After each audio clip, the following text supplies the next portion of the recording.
So I don't know if it's just me, or is it you guys also seeing the way that they're making these newer vehicles with all these different angles and bends inside areas that are a lot harder to buff.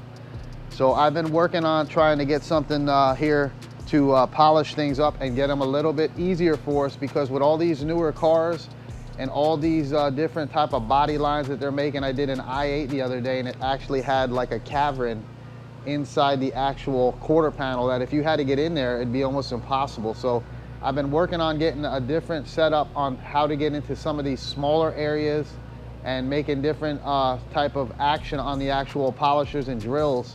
That way we can get into some small areas that we normally can't with our even our mini buffers that I have. So I'm going to show you guys in this video some of the stuff I've been doing and trying to get actually a system to polish inside these areas. So let's go ahead and show you that. All right, so normally I'm using my Milwaukee, and that's a rotary. This is the big buffer, and we all know about the small mini buffers that they have. And these are what worked for a long time with most of the bumpers and most of the jobs that we actually have. But it seems like nowadays they're getting into putting a lot of harder areas and all around angles inside the bumpers, and it's becoming a lot harder if you do get a nib or something, even an edge of buildup on the actual area. It's almost impossible to get in there with it. So we're gonna show you some stuff that I've picked up here, and I'll be leaving some links in because I'm thinking about carrying this stuff on my website. That way you guys have access to picking some of this stuff up, and it'll be good for you guys as well. So, all right, so here's what I'm talking about. And you guys see they have these valleys now. This edge here is actually painted shiny, and so you have to almost paint it from the back and the front on all these bumpers that they're actually producing now. So we have a nib that's back in here, and this is what I was talking about. So I'll show you, once I sand this nib, it's very hard for me to get in here with any of my normal buffers. So I've got this thing that I've actually been playing around with, and it works really well to get into areas. Even something like up here, if you were to get a sag on the inside edge of this, I'll show you how it'll work. So let's go ahead and knock down this nib and get started on it. All right, so we're just gonna grab a little 2000 here, and I got this cart I've had now for like a month or so that I set up here. I actually ordered one, and the company I ordered it scammed me. So we picked this one up here. I put my little Candyman sticker on it, and I like to have this because this is mobile, it'll roll. And everything I use is battery powered, so that way I can go anywhere in the shop and get stuff polished up with it. So let's grab a little 2000 and hit that nib. And then here I've been using these microfiber towels actually from Walmart, and they come on a roll, and these are really handy. They give you about 75 of these for the price of $15. And I like having it on this magnetic thing here I got from Harbor Freight, and works well. So we'll just dry it off, and I'll show you the nib on it once this dries up. All right, so we've got it sanded down. You guys can see it right there. That's the spot, and it's towards the back of this here opening. So if I try to get in here with this, it won't fit because the top of this is actually hitting it. So we can't get in here from there, and we probably can't get in even from the back side of this because now it's hitting the actual inner. So what I've come up here lately with is actually using one of the wheels from Mother's that they use for the polishing of the aluminum wheels and stuff like that. So let me show you what I got set up with this. All right, so here's the setup now that I've been running, and this here is a wheel from Mother's.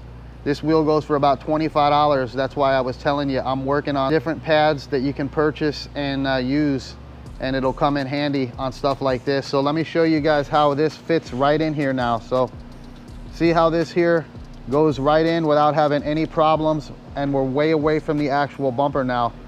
So let's go ahead and polish it up, and I'll show you how nice this tool works for buffing, not only just polishing up wheels on your vehicle. All right, so just be careful because this is a rotary style, being it's on this impact driver I have. I just rub it on that way it don't sling it all over the place. But look how nice it fits in there and not having any chances of burning anything because you're coming in it on a different angle than you normally would with a regular buffer.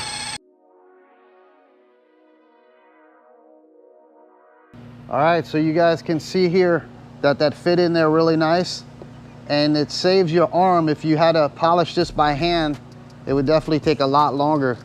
So look at that there. It went in there nice, polished it up good, and I'll show you here on another one.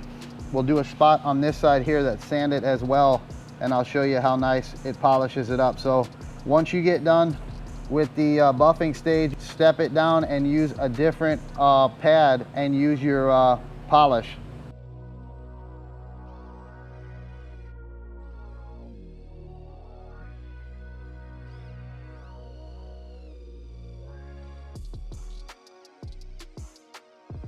All right, so you see it's all polished up, and it really works well, that foam. It's the same stuff they use for the polishing pads, and it really polishes up the clear coat really nice with that 3M polish. So you guys see that it is fully polished now, and now you can go ahead and hit it with your two-step and get it finessed out with it. So that's one thing that I've been using lately here, and I'll show you the other thing that I've been using. I showed you in one of the other videos, but it also works really nice in the body shop for stuff like this as well. All right, so here's the kit that I showed you in the last video for the truck when I was doing the ceramic on it. And this really works well too in the body shop. So this one here is a random orbital, which will work perfectly to finesse out that area there. All right, so we went ahead and used a different pad, and it comes with a whole bag of pads for this here setup. I'll leave a description also in this video for this here setup, but this thing here really works well because it has this long arm and it's got a different angle on it.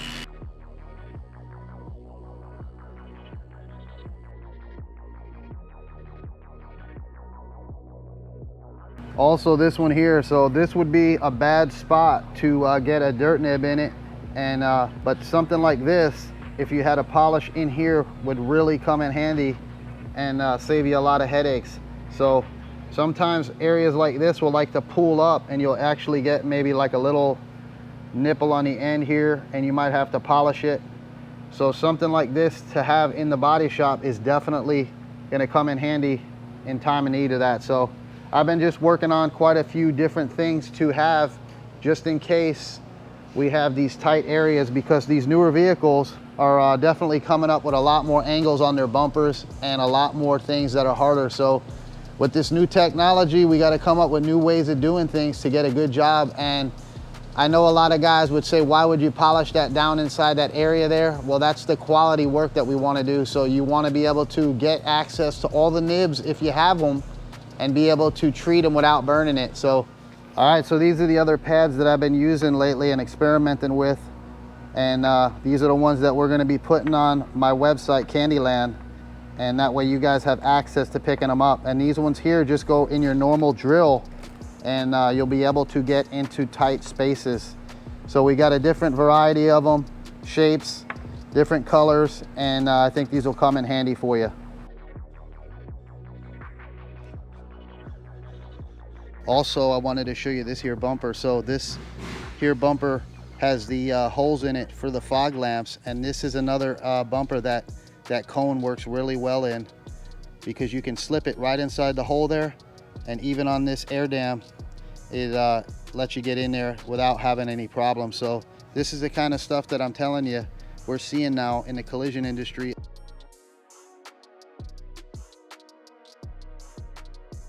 All right, so I want to show you this one as well. This here is a new Tahoe, and look at this bumper, how we have to actually have it on the stand and brace it with a paint stick. Even on the innovative tool stands that are made for bumpers, this thing really needs help. And this is a prime example of what I'm talking about on how these bumpers are becoming, and they're making angles on them. So look inside here of this valley.